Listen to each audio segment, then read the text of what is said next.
The Nerdcast Empire is on the air. Don't adjust your calendars. It is a special Wednesday edition of the Hard Rock Empire.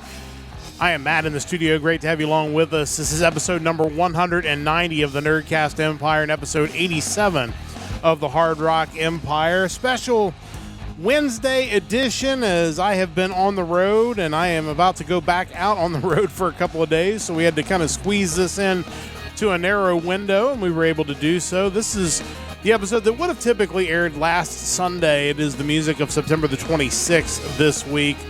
And then this Sunday, we'll have our regular episode as we get into the music of October. Joining me in studio on a Wednesday evening is Mike. Mike, how's it going? Oh, it's going. Yeah, I feel like some of this music was a while ago when I first started listening to it. Definitely some good stuff this week. A lot of stuff. Next week's no different. There are a lot of things on the playlist, but definitely enough to get you by.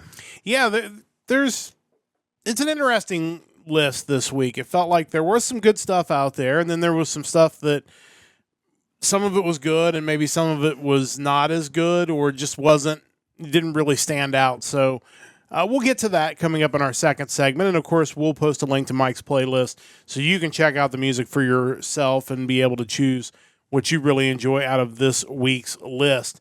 We'll get to a very brief news headline segment. We didn't want to spend too much time on it since we kind of had this midweek episode, maybe cut it a little shorter than our regular episodes. But really the noteworthy thing that actually came out today, for once we actually we're ahead of the news cycle by having our episode in the middle of the week, is Sonic Temple announced that they are going to be releasing their entire lineup on Tuesday, October the 28th. It'll be at 12 noon Eastern time, 140 plus bands, 2 new headliners, all coming out on Tuesday. And, you know, we've talked about it, obviously, on this podcast pretty much every week, that it looked like they were going to kind of continue to trickle this stuff out a little bit at a time. And we were going to just kind of bring it to you when that happened. And now it looks like we're going to get the rest of it all at once. And I'm curious, and obviously we have no idea why and probably never will know why, but I'm curious as to why now they're deciding to just drop the rest of the entire lineup all at once, and including 2 new headliners that are all going to be kind of lumped in with this big announcement. I'm curious if you have any thoughts or speculation as to why they may be going this route. Yeah, it's a grethey question. I mean, it corresponds to them making available daily passes, parking, and the RV camping passes. So maybe that's they just want to do all that at the same time. Part of it could be that there are big bands that want to be announcing tours, and Sonic Temple kind of wants to time their big announcements up with that.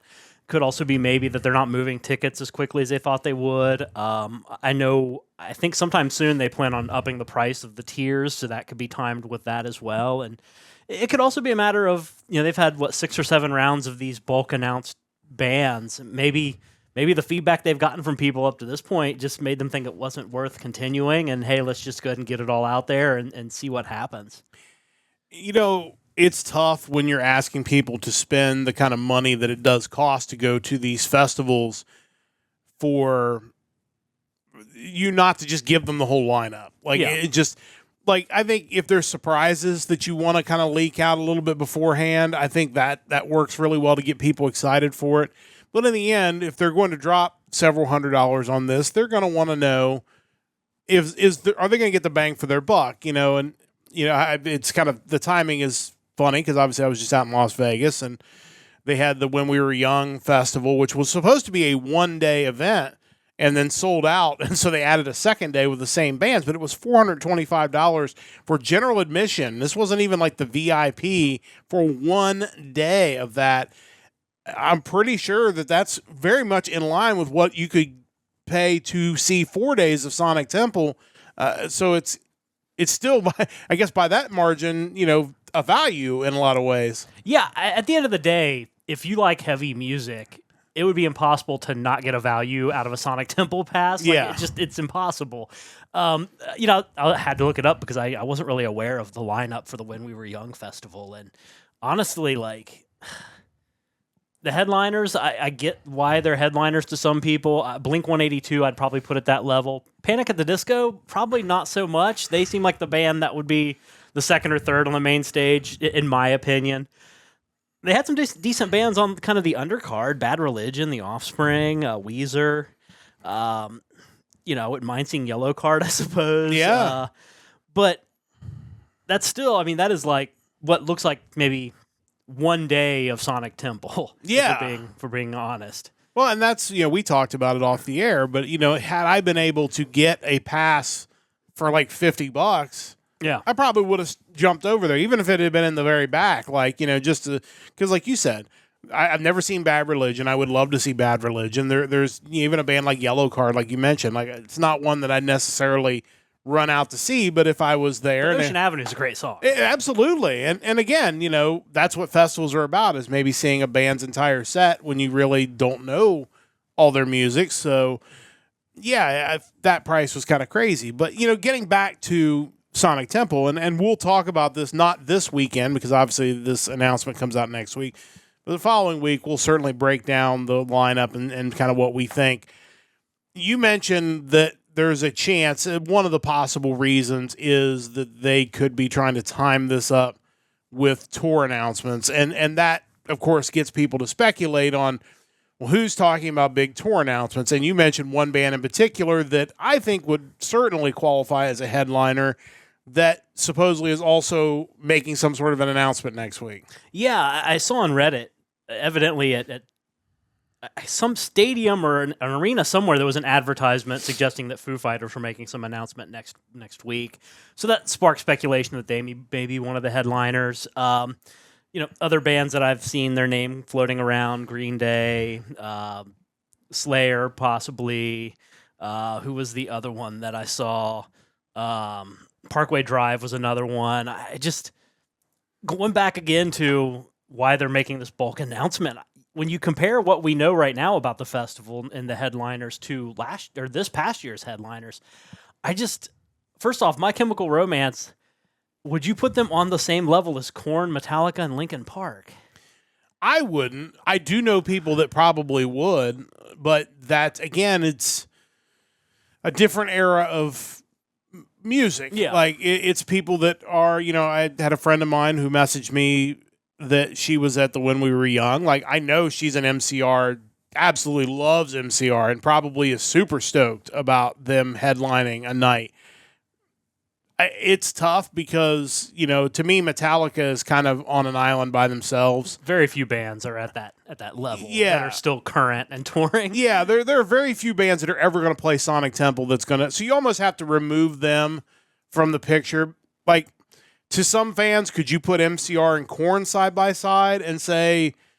And again, we're not judging like record sales or anything, but like emotional feeling, like possibly, yeah. Depending on what type of music you're into, obviously you have the emo side, and then Korn a little bit harder, obviously. I feel like they both catered to kind of the outcasts of said generations. So yeah, I could see it in that regard. So I think that would be how you would have to look at it. I think if you want to try to apples and oranges that and make it look like a comparison, Foo Fighters to me is as close as you're going to get to a Metallica level headliner. Yeah.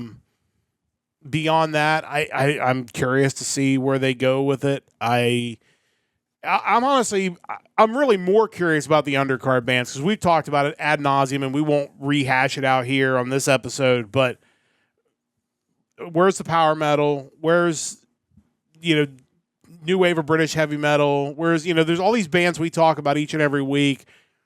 Maybe not them specifically, but their type of music that would fit on a stage. Are we going to get that when we get that announcement next week? Because that is what would really kind of put me over the top. If you get a stage that has a lot of these melodic power metal bands that we've listened to, it would make me more interested in wanting to go. Oh, absolutely. I think with 5 stages, there's really no reason to not have one stage dedicated to something that any fan would like. I mean, there's so much coverage there. And I think like this past year, one thing they did is they booked acts like 3 6 Mafia and ICP, who basically played counter the headliner that night on Yeah. another stage. And I think that's another option where, yeah, I'm not super interested in MCR or should Green Day get the call. I'm not really interested in that, but maybe that's when you book a big thrash act or something to play on the second stage. I would love to see a band like Megadeth get the call. Yeah. I think we need, and when people bring up Slayer, I think Megadeth fits in that same mold where it's like, you're risking kind of underserving that metal crowd by the headliners that people are floating around. And I think they always do really well in this area. So we'll see. But yeah, I'm excited to see what the full, 160 plus is the total amount of bands they're advertising. 140 more in this announcement. But to be able to look at the full lineup and kind of dissect it from there should be fun. We'll certainly do that next week. And again, reminder with Megadeth, obviously, we don't know if they'll be active for the 2027 Sonic Temple because they are wrapping it up. We don't know how long that farewell tour will go if they do. I know David Ellefson, maybe doesn't necessarily believe that this is going to be it. But if this is it, the window is closing. So it's got to be it eventually. Eventually, that is the case for every band who's ever performed. Very true. So that we at least know that they're thinking about it being it, which means it is certainly closer than maybe with some other bands. But we will, Huey Lewis. Yes, we will break that down on next week's episode. So a week from this Sunday, we'll talk about the lineup and we'll give our thoughts on it, and maybe even put together some snubs of bands that we would have loved to have seen, because there will be no shortage of snubs, even with 160 plus bands. There will be some that will not get the call. So don't forget to check out our website, nerdcastempire.com. Of course, check out our social media. We're pretty much everywhere that there's social media. A reminder, we'll be back on normal time coming up this Sunday, presuming I'm able to get back from Nashville, which is actually getting back from Detroit, because that's where my last leg of my flight will take me back. We'll be here normal time. It'll be the music of October the 2nd, I believe, is what we are looking at this time. And certainly excited to dig into that over the next couple of days. And we'll have our regular podcast at a regular time. Or the 3rd. The 3rd. One of the two. It's the first Friday of October. So whatever day that is. I think it is the 3rd. We will. Friday is the 24th. Yeah. So that'll be coming up on this Sunday's edition. And one other thing, we haven't even talked about it, but I'll float it out there. Like, we're closing in on 200 episodes of the Nerdcast Empire. It's pretty wild that we've done that many. So I would love to try to put something together, maybe a special edition for episode 200. So stay tuned. If we do that, I will certainly post that everywhere, and we'll do something to kind of celebrate what has been a crazy number of episodes, and we're almost to closing in on 100 of these as well. So it's not quite half, but it's certainly well on its way. So that's all coming up. Again, regular time Sunday night. Reminder: I believe this will be the last episode. I'll double check that. I'm trying to do the math in my head. I believe it'll be the last episode before the time change. So if you are listening outside of the U.S., your time when you get to hear the Hard Rock Empire will change by an hour. So we'll remind you about that coming up on Sunday. But it's time to get to the new music. Go through the whole thing as we always do. Mike goes through each week. He will put together a playlist of music based on the new releases on a given date. The given date in this case is September the 26th. Once he does that, he goes through and ranks everything, and then I go through after that, and we each pick 2 new albums to spotlight on this podcast, and the playlist is posted in each of the chats. Also a good time to remind you to join our Discord while I'm posting things in the chat, so I will do that as well. But we'll go through and we'll each choose 2 new albums to pick. And again, interesting week this week. Certainly, I never want to say a week is bad, because, I mean, we've had some weeks that have been only bad because there have been like 20 albums released. So it's like you just don't have anything to choose from. It was just, this week had some interesting sounds. Some of the albums were good in places, but maybe not good all the way through. But anything before we get to our actual picks that is worth spotlighting in kind of the collection / re-releases / big name acts this week? Yeah, so I'm always torn about what acts constitute kind of the acts that we cover each week, because when you look at YouTube Music and you pull up an album that you're interested in, there are the ones that have like 20 to 30 listens per song, and you're like, okay, that's kind of in the wheelhouse of like, hey, let's get this band let's get their name out there a little more with what limited reach we do have. It's certainly something. But then there are the bands who, when you pull them up on YouTube Music, they have some of their tracks have over 1 million listens. But then you're like, if I ask some random person on the street who this band is, they wouldn't know who they are. Right. And that's where the conundrum kind of comes in, where it's like, to a lot of people, this band still is kind of unknown. And it kind of takes me to the major releases this week. My favorite album of this week is from a Finnish progressive metal, melodic death metal band. The band's Amorphous, and this is their newest album, Borderland. It's a band that I got into in the early 2000s. Their Am Universum album I really loved, and then around 2005 or 6 they released the first album that was like current when I got into them. But really good stuff. They started out kind of death metal, then got rid of the death element. Then kind of in the mid-2000s they brought it back, which worked out because they kind of had this, what I love is the kind of the mixture of clean and harsh vocals, and they do it so well. And I kind of dropped off them for years, and I checked out this album, and it's fantastic. Nice. Definitely one of my album of the year contenders right now, if I had to guess. But yeah, Borderland by Amorphous, definitely you need to check it out. Another act that we've talked about in the past, German metal band Rage. They have a new album, A New World Rising. Their previous album, After Lifelines, was really good, so definitely check them out. Then there's another one by a band called President. And they're this act that just kind of came out of nowhere and had all this hype around them, kind of like Ghost in the sense of the lead singer wears a mask and he's anonymous. Not that Ghost is anymore, but it's that imagery. And it just, from day one, they kind of treated this band like you're supposed to think they're a huge deal. But they're just an English metal band. They released their first EP. It just... You don't want to suggest that anything is like an industry plant, but the way these guys got hyped the way they did, I don't see the hype when I check them out. But apparently they got a pretty big following right out of the gate, so whatever. Yeah, I've checked that. I do want to check out the Amorphous album. That was one I wanted to get back to, but I figured either you would pick it or we would think maybe it was one that was beyond picking but still needed to be talked about. So always we're checking those guys out. Now, as far as re-releases and box sets, a couple re-releases from the band Mother Love Bone came out, re-releases of their albums Apple and Shine. Then also Scorpions released From the First Sting, a new greatest hits collection featuring their biggest hits from 1972 to 2022, which, man, that's a lot of years. 50 of them.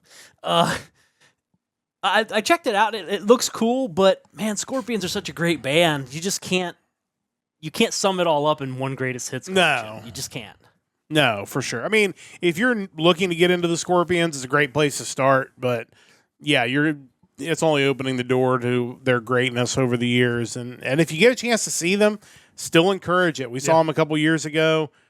They still are amazing, and it's definitely worth checking those guys out. But before we get to the new stuff this week, did want to shout out Airborne. Oh, yeah. A band that I believe you picked. Was it last week? Or I think it was last week on last week's edition, which was actually a week and a half ago. But I'm going to say last week. So long ago. But shout out to those guys. They shared our post on social media, which is, as I always say, like just the act of doing that is a huge help to us just to expand our reach so that we can get the word out about the music, and just really cool to hear from those guys. Yeah, their album Lizard Secrets Part 3, Utopia. Now I definitely have to go back and listen to Part 1 and 2. Yes. Which won't be a problem. I really enjoyed their newest album. But yeah, always really cool. And remind you why it's so cool to find this stuff and talk about it. Because, people are noticing. Even if it's not a large amount of people yet, they're out there. Yeah, which we really appreciate anybody that checks us out, whether live or on the VOD, or these bands that do reach out to us. We're very grateful for that, and we love doing it. We love music, and that's what allows us to just keep churning away at this and closing in on, as I said, 200 overall episodes. But with all that said, all the pomp and circumstance out of the way, it is time to get to the new picks for this week. And Mike, you're going to kick us off with your first pick. Yeah, so for my first pick this week, this one kind of came to me pretty quickly. I really dug the track on the playlist, and the album itself certainly didn't disappoint. It's the debut full-length studio album from this London, UK thrash metal band. They are Wargrave, and the album is Free Will. Yeah, this is one on my list of albums to get back to this week. I really dug the playlist track, and definitely interested in hearing more about the full album.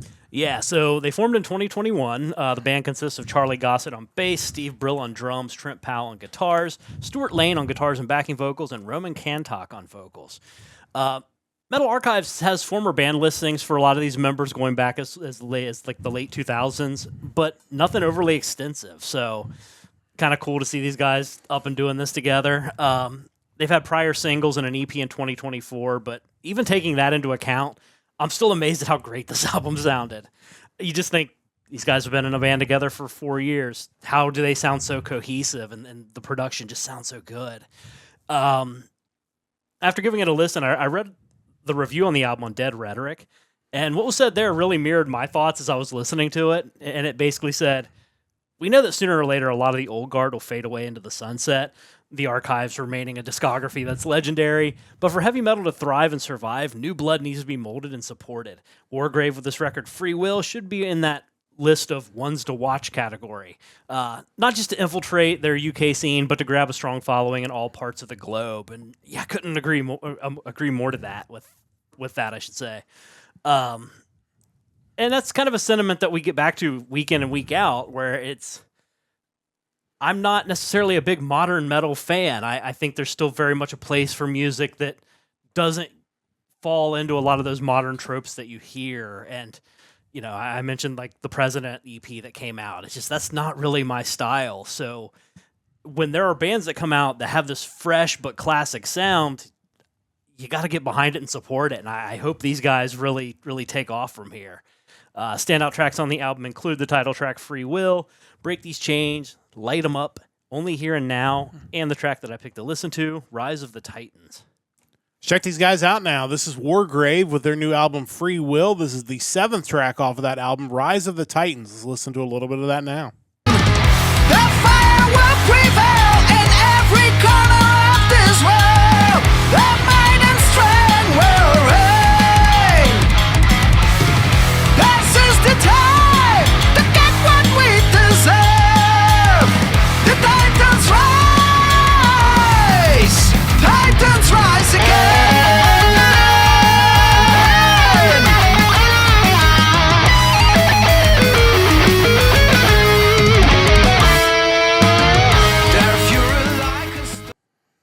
Yeah, it's one of those things we've talked about a lot on this podcast. Is I just had no idea that there were so many bands out there performing this style of music in 2025 and doing it at such a high level that it's not tribute acts. It's stuff that sounds brand new, as if that type of music never went away, which it probably never did. Yeah. But it went underground for so long and didn't get radio airplay that now when you hear bands doing it, it's like it sounds fresh, even though it's something that has its roots based in a different time and place. But like I said, really dug the playlist track here. These guys have a very bright future ahead. Definitely curious to check out more of their stuff. Yeah, for sure. And I think it kind of goes back to the industry has done us a disservice for so many years, conditioning people to thinking after 4 or 5 years, this kind of sound just becomes old and outdated. That never has to be the case. Like, you don't have to put a timestamp on a particular style of music, and these guys are proving that. Yeah, really great stuff. Definitely worth checking out Wargrave, their new album, their first album, out on September the 26th.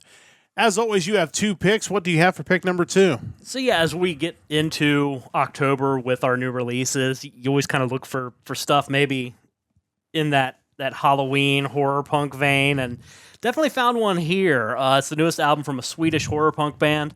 They are Left Hand Black, and the album is Left Hand Black 3, Death Can't Keep Us Apart. Yeah, definitely.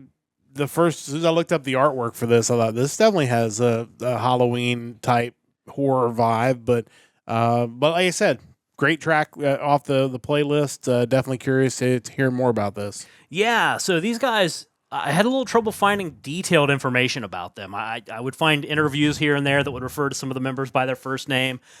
Of all places, the Discogs website had a band member listing for them. The band consists of Anton Zachrisson, Hans Hagstrom, Johan Hansen, and Jonathan Johnson. I was reading an interview that they did for Capital Chaos TV's website. And the album was originally set to just be called Left Hand Black 3, which is a nod to the band's namesake, Danzig, as Danzig had his third album, which was Danzig 3, How the Gods Kill, which notably contained the song Left Hand Black. So you already kind of know when you see the band name, like, okay, this might have been influenced by Danzig, Misfits, and you're absolutely right, and that's not a bad thing. When the band set out to make this new album, they reached out to artist Frank Walls, known for his dark surrealism, fantasy illustration, and being a metal musician himself. After getting the cover art design back from him, that was when they decided to add the Death Can't Keep Us Apart to the title of the album. Just that was the inspiration they got from the artwork, which, check it out, it's really cool cover art. They also worked with a fellow by the name of Nim Vind on this album. He's a Canadian musician known in the horror punk space, despite describing his music as simply music for outsiders. To me, horror punk, it's that perfect mixture of punk aggression and almost like a 60s rock vibe. Mm-hmm. Like, there's something so throwback about it. Again, if you like Danzig, you like the Misfits, you'll kind of know where this is heading. And I think because of that, it's super accessible. Like, if you just like fun melodies, dark lyrics, there's nothing not to like about this. The album is definitely a quick listen to. Think like Bad Religion fast. We have 14 tracks over 30 minutes. So if you like Danzig or the Misfits or just want something good to listen to this October, give these guys a shot. Standout tracks on the album include Murder on My Mind Again, I Walk the City, In the Center of My Heart, and 6 Feet Underground. And the track that I picked to listen to, Death Can't Keep Us Apart, the title track. Let's listen to these guys. It's Left Hand Black with their new album, Left Hand Black 3, Death Can't Keep Us Apart. As Mike said, this is the title track, and it's track number 3 on this album, Death Can't Keep Us Apart. Let's listen to a little bit of this now. This is what I feel. Lay me up on your table and show me your laboratory. I can stand this pain and I don't want to go back to the cemetery. Nothing evil give me life. Resurrect the flame in my heart. Let me hold my bride again. They can't keep us apart. Lay me up on your table and show me your laboratory. I can stand this pain and I don't want to go back to the cemetery. Nothing evil give me life. Resurrect that flame in my heart. Let me hold my bride again. They can't keep us apart.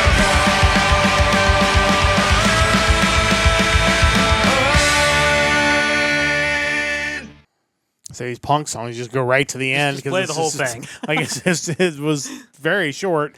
The one thing I don't understand is why more styles of rock music didn't embrace the like 1.5 to 3 minute song length. Like, I get like why progressive didn't. Obviously, that's the other end of the spectrum where it's like, let's see if we can make a 47-minute song. Like, I think there's something to be said for get in, get your song across, and get out. Like, it's what has always fascinated me with Bad Religion is that, like you said, it's a short song, it's catchy, it's in and out, and then you're on to the next song, and it just keeps the album moving. I mean, you listen to the thing, and it's this album's over now. Like, that was a lot of songs in a very short period of time, but I think, especially for this style of music, it has always worked really well because it doesn't overstay its welcome. Yeah, it gets in, makes its point, gets out. I think nowadays when maybe the hope of radio play isn't really a thing anymore, it makes more sense to go that shorter route. I could see maybe bands wanting to at least get to 3.5 minutes when they thought they could make the radio, but not really. You don't hear a lot of horror punk on terrestrial radio. Well, and the closer you keep it to a minute, the better chance like TikTok might pick it up. That's And- really the new audience. Yeah, and then these songs that hit big there, and why not? Like they don't have to edit it; it's just throw the whole thing up there. And to me, just given the popularity of Halloween, just in general, especially online, I feel like it's kind of gotten even bigger and grew even more legs over the years. I feel like the style of music should be kind of a bigger deal online. Yeah, I would agree with that. But this is a great option for Halloween right around the corner. So, overall, just good for any time of the year. But definitely check out Left Hand Black. Really entertaining stuff from them. I have 2 albums as well, and kind of my theme of my 2 albums this week is your mileage may vary, and the reason, and it'll become pretty clear when I play the tracks, is that both of these bands have a very unique style.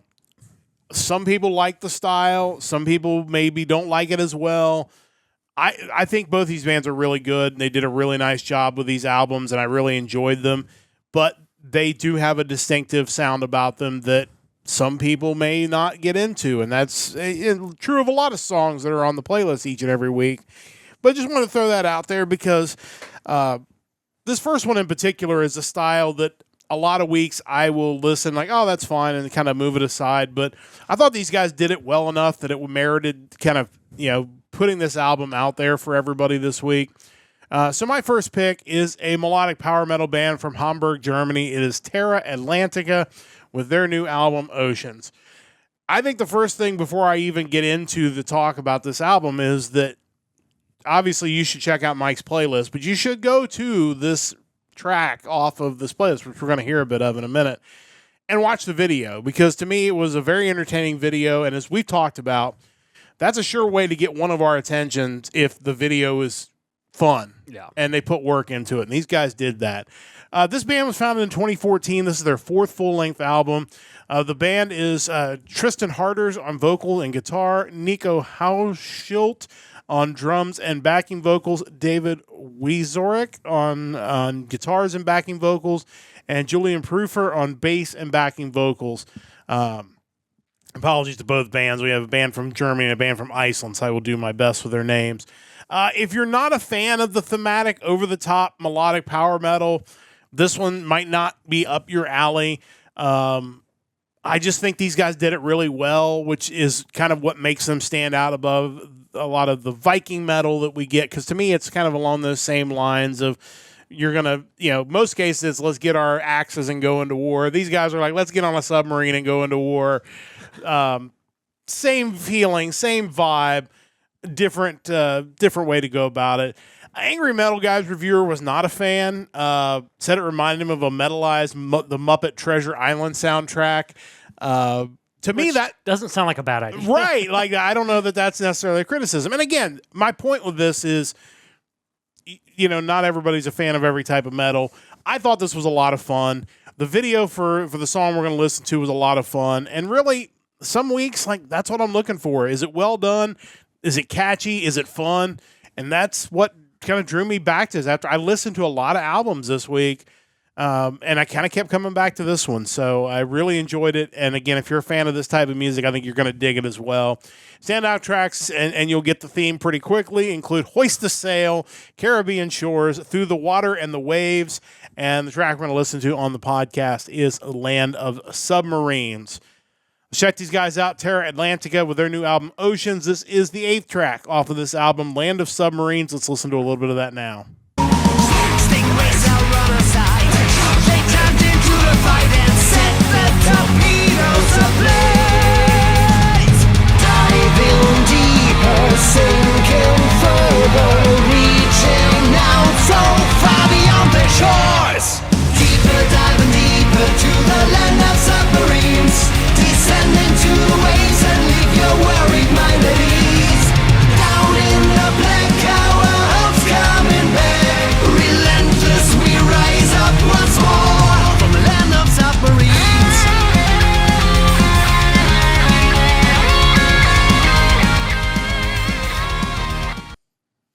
And, again, to me, it's just fun. It's well done. The music's great. And I got some, not in the necessarily the sound of the music, but the vibe of the music reminded me very much of Ed Guy, in that, like, they do this music and it's just fun, and sometimes it's not serious, and that's kind of how I felt listening to this, and I think that's really a good feeling to go for. But overall, like I said, I know it's not everybody's cup of tea, but I did enjoy it, so I wanted to get it out there, and if you do like this type of music, I think you're going to really dig this album. Mike, your thoughts? Yeah, I mean, it has a great sound. I think when you walk away from it, you're probably thinking, well, that was cool. How about you guys write about something different now? Like, you guys clearly have a great sound. The music's fine. Now I want to hear a song about anything else. Yeah. But if you're going to do a themed album like this, I'm a little disappointed they didn't take the opportunity to cover Caribbean Queen. I think that would have been really cool. But yeah, there's nothing wrong with the sound of this band. Yeah, it's got a great sound. Again, like I said, this week it's kind of a your mileage may vary picks from me, but I enjoyed it. I think if you're a fan of this type of music, you're going to love this album. So definitely check those guys out. Terra Atlantica, my first pick for this week. As always, I have 2 picks, and again, we're going a little different direction for this second band. This is a classic rock band from Iceland. This is the Vintage Caravan with Portals. If that first band was one end of the spectrum, this one is probably headed the other direction on the spectrum. Founded in 2006, the release terms this band as a psychedelic blues band. I can see that. Again, we're going with Icelandic names. Apologies in advance. This band is Stefan Ari Stephenson on drums, backing vocals, and percussion. Oscar Logi Augustusson on electric guitars, vocals, acoustic guitars, and flute. And Alexander Orn Numason on bass guitars, backing vocals, synthesizers, and the ever-popular Farfisa. Not even sure what that is, to be 100% honest with you, but so their Wikipedia page cites an article from AllMusic that describes their sound as a combination of classic rock, early proto-metal, and progressive rock. I think you're going to hear all those things on this album. This is one of the more interesting picks I've made because this album has so many different sounds on it. I think there's a good chance you're going to find something on this album that you really enjoy. How much you're into that classic proto-metal will determine whether you like the whole thing. I enjoyed the whole album. I think there are going to be some songs that will speak to you more than others, depending on what your favorite type of music is. This band kind of had their breakout moment when they were went on tour supporting Opeth in 2019. In fact, their relationship allowed them to bring Michael Ackerfeld in as a guest on the opening track, which we're going to hear in just a moment. Overall, it's a really solid release. Again, I think the only caveat is that it goes a lot of different directions and a lot of different speeds. So definitely will not say that this band has a similar sound on every song. Every song sounds different. They do it really well. I think you'll really like that. Standout tracks include Here You Come Again, Give and Take, Crossroads, and the song we're going to play on the podcast is the opening track, Philosopher. Let's check these guys out. This is the Vintage Caravan with their new album, Portals. This is the opening track, and it does feature Michael Ackerfeld of Opeth. This is Philosopher. Let's listen to a little bit of this now. Now you're in your prime. It's so much to realize. Can you help me understand what we are? So when we may see what lies ahead. Whoa.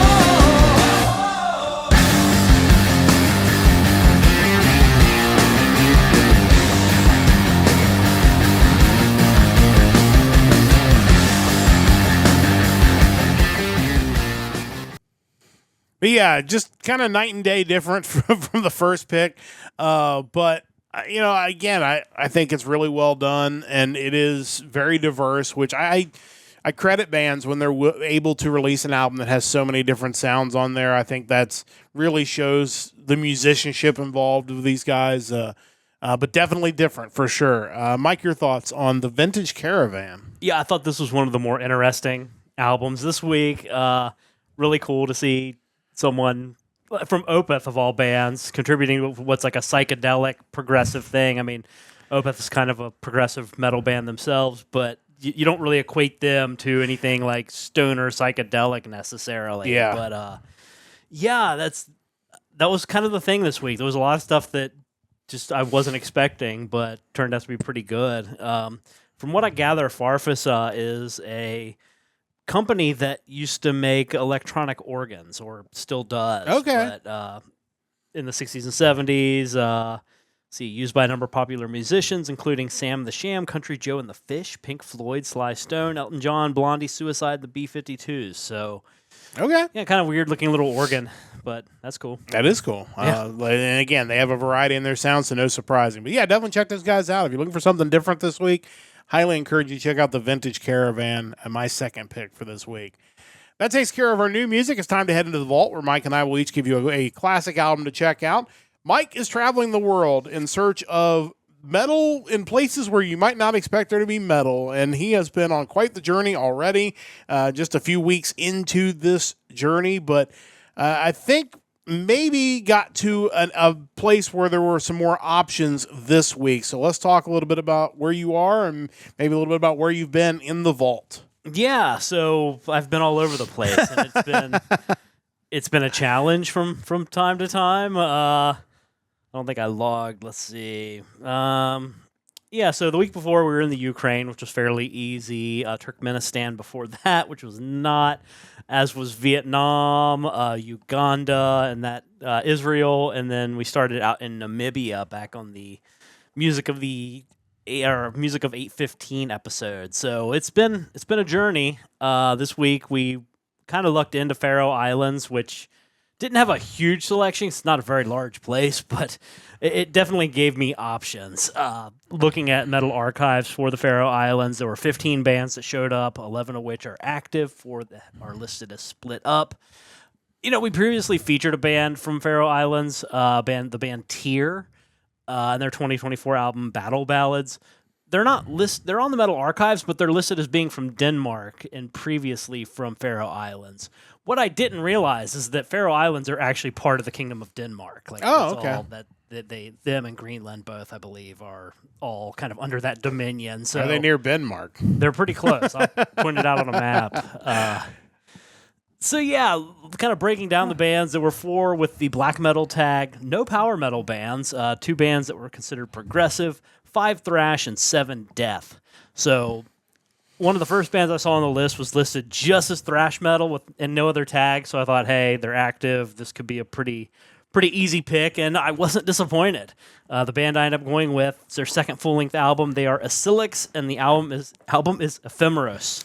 Anytime that you give me one of these and I can find the album art within like 5 seconds, I feel really good about the pick, because that means they're probably 1, still active, and 2, have done something recent enough that I can find the actual high quality artwork of these guys. So I had a feeling you might have struck gold a little bit with these guys. Yeah, the second I pulled this up, I'm like, okay, we're getting somewhere. I think this is going to work out. And pretty good album, not going to lie. The band formed in 2013. They consist of Finner Nielsen on bass, Bogey Peterson on drums, Hans Hammer on guitars and vocals, Andrew Jakobsen on guitars and backing vocals, and Luka Radoslavjevic on guitars. Fairly long album by modern standards, 15 songs and 1 hour and 2 minutes long. Oh, wow. Which, when you've been reviewing new music for almost 2 years, you kind of get used to that 10 tracks, 39 minutes, that kind of formula. That seems to be kind of more the standard now. There are times where these guys, despite just being listed as thrash metal, there are times where they feel kind of post-grunge, maybe a bit groove metal-y too. You hear pretty quickly in the first track that it's not just going to be pure thrash, that track being Lost Life. Clearly some influences at play that cover several subgenres. Let's see. So as I'm listening to this, like with so many of these other bands, it's the first album I've ever listened to. I was not familiar with this band until this week. So I found a review from Metalheads Forever magazine. They gave the band credit on this album for trying to expand their sound. So that's good. I mean, 2 albums in, you kind of expect that. Yeah. But points out that 15 tracks over an hour can be a bit much, and felt that you wouldn't have missed it had they trimmed the album down some. Welcome to the Night, track 4, has this kind of southern rock feel to it. Then you have a track like Bite, which is really thrashy, but then like goes into the slower gothic metal feel. Concrete Shoes starts out with this southern acoustic sound. It's just so wild. And then you have a track like Wither, which is basically a ballad. Overall, a lot of variety on the album. Is it too long? I don't know. Like I said, we're so used to 10-track, 40-minute albums. I think we're conditioned to think that's how long an album should be. But there's no true correct album length. This reminds me of something I would have bought in like 1999. Would have really loved 4 or 5 of the tracks, but then some of the other ones would have slowly grown on me over time. And I just don't know if we're programmed to take that much time to really get into things anymore. And I think that maybe works to the album's disadvantage when, honestly, there aren't any bad songs on the album. Standout tracks on it include Lost Life, Dark Pursuit, Welcome to the Night, Concrete Shoes, Wither, and Between Life and Death. Yeah, I was going to make that point that it's interesting to even have the conversation about album lengths because so much of music now is just one track at a time because you get it on Spotify or you get it on YouTube Music or on Apple Music. We think of how many new releases we see that when we pull up the Bandcamp, they've already released like 5 of the tracks as singles for the past year. Yeah. So it's not even like a full album of new material. It's just a compilation of prior singles. And clearly to the record industry, even to these really small bands that we talk about, there's still value in putting them together, calling it an album, and putting them out there because otherwise you would just never do it. You would just constantly release singles. So clearly there is a point of kind of grouping these together and putting them out. But and I do wonder if part of that is the physical element still, because even though more and more people go digital, every new album you see now has like 8 different vinyl pressings, with different colors you can get. So clearly that's where it's like, okay, let's compile these together, get 40 minutes down, release an LP. I mean, I just got an email. I've already pre-ordered the new Megadeth, right? Yeah. There were already like 5 or 6 different vinyl options there, including one that had like guitar string ash put into the vinyl, and it was like $250 or $400 or something like that. Now I just got an email saying there's an exclusive release at Target with a bonus track on it, so that's another variation. Like it's wild, but I get it. Yeah, I mean that's the industry nowadays, but no, really cool about these guys, and cool that you found a good band. In the Faroe Islands, so that's really awesome. Definitely worth checking that out if you're looking to continue your travels around the world. Next special edition comes with Dave. That's possible. They just include Dave Mustaine as Chris joins us in the chat. That is entirely possible that he might just deliver it to your house. Why not? Potentially, but all journeys must continue, as mine will tomorrow as I get on a plane to go to Nashville, hopefully, and yours will this Sunday as we continue to travel around the world. And I hope for your sake, because we are on a short week this week, that you get some country that's not some sort of music wasteland, and you get something that definitely has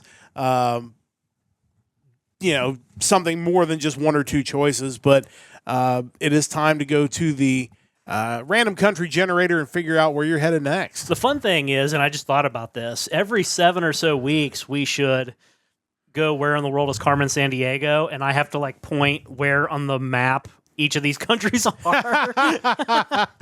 That could be really interesting. All right, random country, let's go.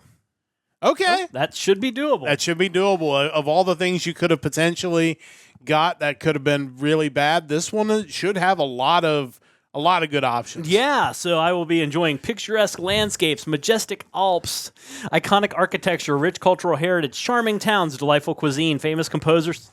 I mean, I won't be enjoying the famous composers. They're probably long since dead. And warm hospitality when I take a trip to Austria. So, yeah, I would imagine there's probably a pretty healthy metal scene in Austria. Probably Austrian Death Machine. They might be from there. It's possible. So that'll be coming up Sunday. So be sure to check that out on Sunday. So that'll be interesting to see what Mike is able to find from Austria. But I am continuing on with my run through the Frontiers albums. We are up to the letter P this week. Chris, gotta love that. Up to the letter P this week, and I go through the Wikipedia page obviously to try to find these bands, and this band had a weird name, so I clicked on it, and then when I clicked on it, I'm like, oh, okay, I'm gonna pick this one now because and it'll make sense in a moment if you listen to our podcast. But I know that Frontiers is really good about just putting together a project and then calling some guys up and saying, hey, we wrote these songs already. Do you want to sing this? And this is, it seems like potentially how this all came about, and this is a German melodic hard rock / AOR project founded in 2004. The band is Place Vendome. I keep putting an R in there. Place Vendome, and the album is Close to the Sun. This, of course, was under the direction of Frontiers Records president Serafino Perugino. He got an album put together and gave a call to his good buddy Michael Kiske and said, "Hey, are you interested in doing this project?" And the answer, of course, was yes, because none of these Frontiers people ever turned down any projects. This ended up kind of running parallel to Unisonic, and you're going to see there's a lot of crossover there as all the things were being put into place for eventually the Super Halloween to come back together. You had Unisonic, which was certainly the much better known, at least in the West, project, and then you had this. It was formed, obviously, by Michael Kiske, Dennis Ward, who obviously everybody knows, Costa Zafiru on drums, and Yue Reitenauer on guitars. Both those guys from the band Paint Cream 69, and Gunther Werno from the band Vandenplas. So, of course, we've talked about them on this. This project released 4 full-length albums. The title... the namesake album, Place Vendome in 2005, Streets of Fire in 2009, Thunder in the Distance in 2013, and Close to the Sun in 2017. So this was really wrapping up right about the time that Halloween decided they were going to put this whole thing back together and kind of roll, which is probably what has brought this project to an end. The songwriting for this album is provided by, who else? Magnus Carlsen, of course. In addition, there are other writers here. They had Jani Limtanainen from Kane's Offering and Exonant Arctica, Olaf Thorsen from Vision Divine and Labyrinth, Fabio Leone, Ex Rhapsody of Fire, Angra, Vision Divine, Simone Mulleroni from DGM, Alessandro Del Vecchio, Aldo Lenoble of Secret Sphere, and Mike Palace of Palace. This was the first Place Vendome album to feature guest guitar solos by Gus G. from Firewind and Ozzy Osbourne, Kai Hansen, again, Mandy Meyer, Krokus, ex-Asia Unisonic, Alfred Kofler of Paint Cream 69, Magnus Carlsen, Simone Mulleroni, and Michael Klein. It was released February 24, 2017, with album art by Stannis W. Decker. This is great. You definitely should. If you don't know about this band, which I sure didn't until I found this, there's no reason for this not to be great, and it is great. I didn't even pick standout tracks because if you listen to this podcast, you need to just go listen to this. And I want to go back, obviously, and listen to the previous 3 albums as well. Definitely has a different vibe than Unisonic a little bit, but it's Michael Kiske at the end of the day, so the vocals are amazing, and you've just heard the whole list of amazing musicians that are either playing on it or have contributed to it. This is a really great album. You totally understand why they didn't make any more albums because of everything that kind of happened, but if they ever got bored and took a break and decided they wanted to make more of this, I would definitely be down for it, as I would be down for more Unisonic, because I really enjoyed that project as well. But, yeah, it's what Frontiers does best, and this is just another example of one that I would have not known about even existing if not for this exercise. So really good stuff, and definitely encourage everybody to check it out. Yeah, I have no doubts that this is probably great. It's just funny to me when you think about years before Halloween reformed in its new super group version. It's like you have Dennis Ward working with Michael Kiske, like Dennis Ward being founder of Pink Cream 69, with whom Andy Darris sang for years. So clearly they were friends, and you bring in Kai Hansen to do guitar solo on this album. So all these pieces are already there. It's just like... This was just another step in the process. Mutual friends becoming friends, and hey, why don't we just put this stupid thing back together? The more you look at it, it's like this was inevitable. This had to happen eventually.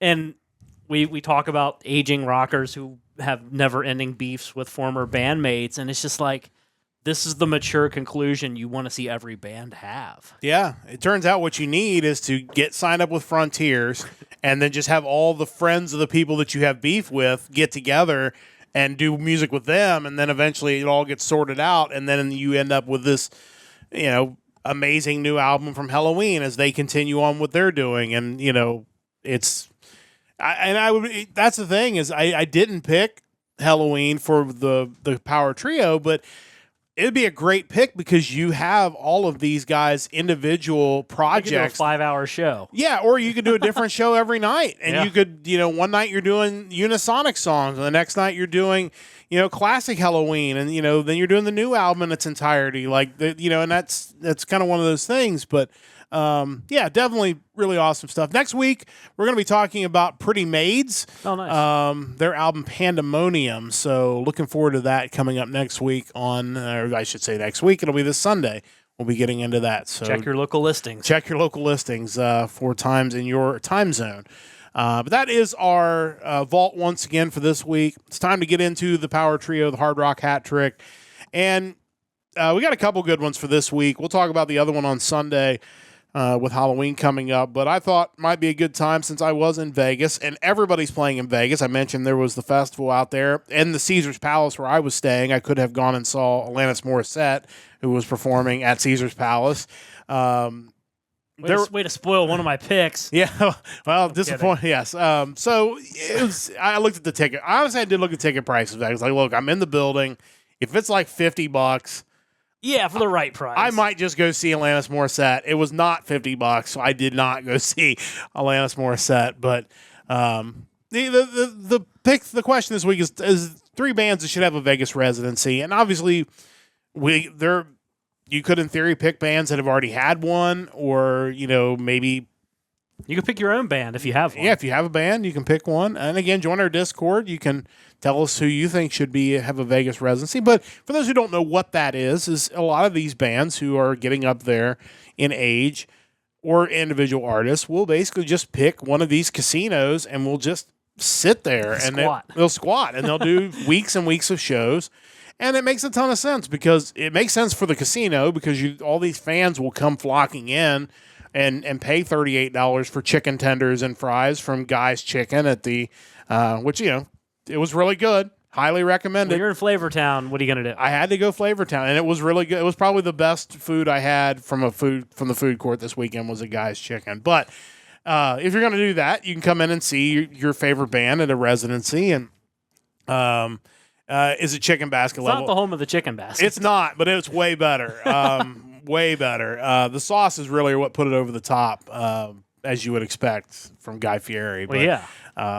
But yeah, so Vegas is just a chance to kind of bring bands in and allow them to bring fans in from all over. So, Chris, Busy did not get a chance to give us answers this week, but he'll react to our answers. And did we get anything from Shane on this topic? We did. Okay. We had a pretty lengthy conversation about this topic. My mindset is you can kind of go 2 different directions. Yeah. Obviously more than 2, but the 2 that I thought of, you either are going to pick huge bands that would just be mega draws, or you pick bands that have elaborate stage shows where just logistically speaking, it would be so much easier to just set up shop at a casino. No, that's fair. Go blow out the budget and have an even more ridiculous stage act because you don't have to lug it around the country. Yeah. So that was kind of the direction I went. Shane kind of did a mixture of both, it seems. Okay. His first band, and it's a band that I'm certain will do one before too long, or at the very least a couple of shows in Vegas at a particular venue. He picked Metallica. For sure. Makes a ton of sense. Again, they fit a third category that I'm going to talk a little bit about, and one of my picks is a band that could literally do a week's worth of shows and never repeat a show. Yeah. And I think that is another category that works really well because if you have these people coming to Vegas, most people don't go to Vegas for one night. They're going to go to Vegas for 3 or 4 nights. So it's like, here, you can come and see Metallica 3 nights in a row in this residency and never see the same show one night. So that would be really, there's no doubt that would do really, really well. But it's funny now when you mentioned like the Alanis Morissette thing, it kind of made me think of another category, and that's the acts that will attract people who wouldn't necessarily go out of their way to see the act. Yeah, but absolutely. If you're in Vegas, I remember one time in Vegas for one of the martial arts conventions, it was just like some comedian like D.L. Hughley or something. It's like, Yeah. I would never go see him, but if the price was right and then, I'm there at the casino, whatever. But there are bands like that, I don't want to see Dave Matthews Band, but if it's cheap enough, yeah, why not? Well, and while I was there at the mortgage conference, the one night at the mortgage conference, it was going to be Pink, and another night it was going to be Jim Gaffigan and One Republic performing. So Is he singing with them? maybe. I don't know. I did not. I had to fly out of town before that concert, but those were free, just for going to this mortgage convention. Yeah. But I did not get a chance to go. But again, a little bit different. Alice Cooper, obviously another really good option as well that Chris mentioned there for sure. But the other two for Shane, this one, I wouldn't be surprised since I know they have multiple touring entities. I wouldn't be surprised if they do have like a Vegas residency from time to time. And that's Trans-Siberian Orchestra. yeah, I would be stunned if they don't play at least a week's worth of dates in Vegas. Like to me, that's the quintessential. I want to see a show in Vegas. Oh, hey, they're there. Awesome. Yeah, I agree with that. And then finally, kind of taking my idea as far as bands who I think could have a really crazy production in Vegas, Ghost. Yeah, and honestly, I'd be shocked if they didn't do something out there as well because, yeah, you could totally go over the top with something like their act. I mean, you might even be able to have multiple lead singers, assuming that Tobias Forge can change his persona multiple times during the show. Why not? Vegas. I mean, you can do anything out there. Absolutely. Yeah, it's all really good picks. I think that's really good stuff. What did you have for us? So, like I mentioned, I kind of went with bands that I thought could put on just ridiculous shows if they were in Vegas and not having to tour. Number one on my list, Gwar. That was one that came to mind right away. Obviously, you could do all kinds of crazy stuff with... I mean, you could almost go overboard with the special effects. Their show is kind of notoriously low on special effects, but you don't have to be. If you're in Vegas, you could set up these crazy effects. Ridiculous, you could have, a 50-foot tall Gorgor dinosaur, shooting blood everywhere. There's just so many things you could do. You could... When I think of, the Morality Squad from America Must Be Destroyed, you could have representations of all those characters, and just you could make it so insane. And they're a group who's creative enough to really maximize the Vegas potential, I think. Yeah, 100%. Number two, again, a crazy live show, Rammstein. Yeah, I hadn't really thought about them, but the pyro, the insanity. I just think that again screams this is something I go to Vegas to watch. Yeah, 100%. And again, their style in general is a little bombastic, over the top. So I think that would really work. Might be dangerous. You might burn down an arena or something, but it could be cool. Finally, King Diamond. Yeah. I would love for him to do a full album in its entirety, straight Operation Mindcrime style, where they're acting it out as they're singing. Make it be Puppet Master or Abigail or anything like that. I think would be really cool. And I mean, it's King. He's a legend. And that's kind of a category I didn't consider, is almost kind of a Broadway-esque, where it's basically like a play, but here's the band off to the side playing the soundtrack to this play that they're acting out, which is from the soundtrack. So I mean, you could have Jeff Tate there, and he could do all three Mind Crimes someday. Yeah, why not? But no, I really like that idea. I think that'd be a lot of fun for sure. I'd go see any one of those. Oh, for sure. And to Chris's pick, I kind of had a sub thought that I didn't write it down, but kind of those shock rock. I mean, Cooper, Marilyn Manson, both would be huge in Vegas, I think. Yeah. Though in Rob Zombie even maybe. For that era, I think that would be really cool. Yeah, for sure. I think that's a really, really good call for those. So I went with two of the ones where it's you can do multiple shows with different themes. And then one was kind of a different category I picked, was bands that just don't tour over here. And my first pick is either or Ed Guy Avantasia. Why not both? Or I'd take both. But they don't ever tour here, or very rarely. But if you put them in Vegas, think about how many American-based fans would just come to Vegas. It's this is the only chance you're going to see these guys here stateside. Come to Vegas to see them. I would absolutely make a trip out to Vegas to see one of those two bands. Oh, yeah. It always sucks in a way when you go online on YouTube and you see live performances Avantasia either in Europe or in Rio, and they have the entire ensemble cast on stage singing, and you're just there's there's no way they could do that over here because it wouldn't draw well enough, and it's a shame, but because I would love to see it, but it would have to be something like that. Yeah, 5 nights in Vegas. That's it. We're only doing 5 shows, and basically draw people in. I think that would really work well. The other 2 are ones where I think you can do multiple shows. I picked Chicago. They're one of my favorite bands, but I think it would be interesting to do different eras of Chicago on different nights. One night you're doing just the stuff from the 60s and 70s. One night you're doing all their 80s hits, and basically have this, or maybe you do 2 shows in one day and do one that's the old stuff and one that's the newer stuff, and the matinee for the 70s music. Yeah. But I mean, it's perfect because obviously a lot of people that go to Vegas are older, so they're probably Chicago fans from the old days. Yeah. But you also have that because, sitting in a casino for the last couple of days, the music they play in the casino lines up with the basically, and I say new era of Chicago, but that 80s era. They're all the music. So it's that tells you that the majority of people that are sitting in a casino are my age. So it's that, I think, or older. I think that would make for a perfect show. And the last one I picked was Foo Fighters because I just think Dave Grohl is. I did not get to hear The Heat Is On in the casino. I did not go to Tuscany. That is a really important question. They did not have that game at Caesar's Palace. So I was really disappointed. That hurts. It does. I almost drove to Tuscany just so I could hear it.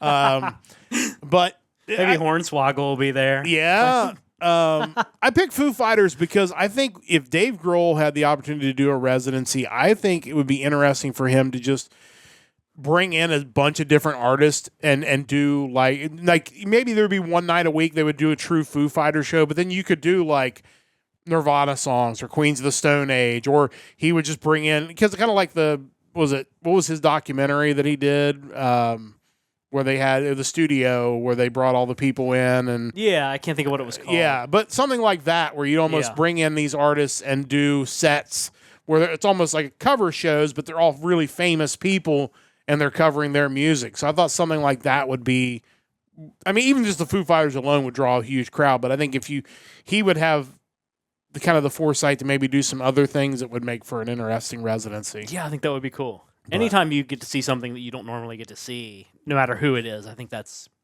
always a good bet. Yeah, for sure. So those are our picks. Let us know what you think. Who would you want to see in a Vegas residency? Or maybe if you've been to Vegas and seen a band in a residency, let us know about that as well. We would definitely love to know. Jamiroquai, but the entire arena is moves, conveyor belt, and just in Vegas, you could do that. Virtual insanity. That would be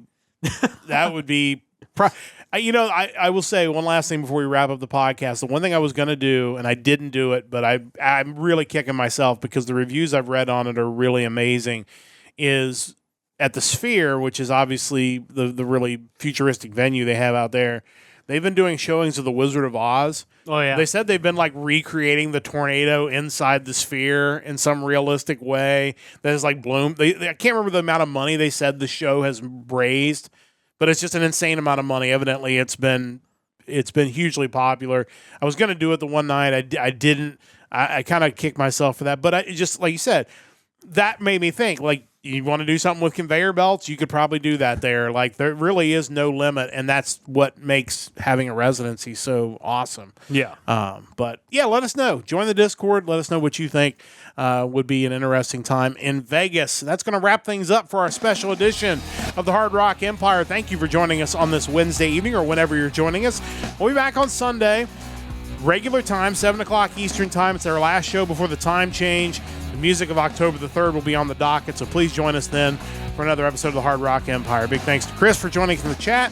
Big thanks to Mike, as always, for putting all this together. Big thanks to Stove Lake Media for their continued support of our podcast. And a big thanks to you for listening whenever and wherever you may be listening to us. We'll be back with you again on Sunday night in our regular time slot for another episode of the Hard Rock Empire. Until then, don't forget to join the Empire, the Nerdcast Empire.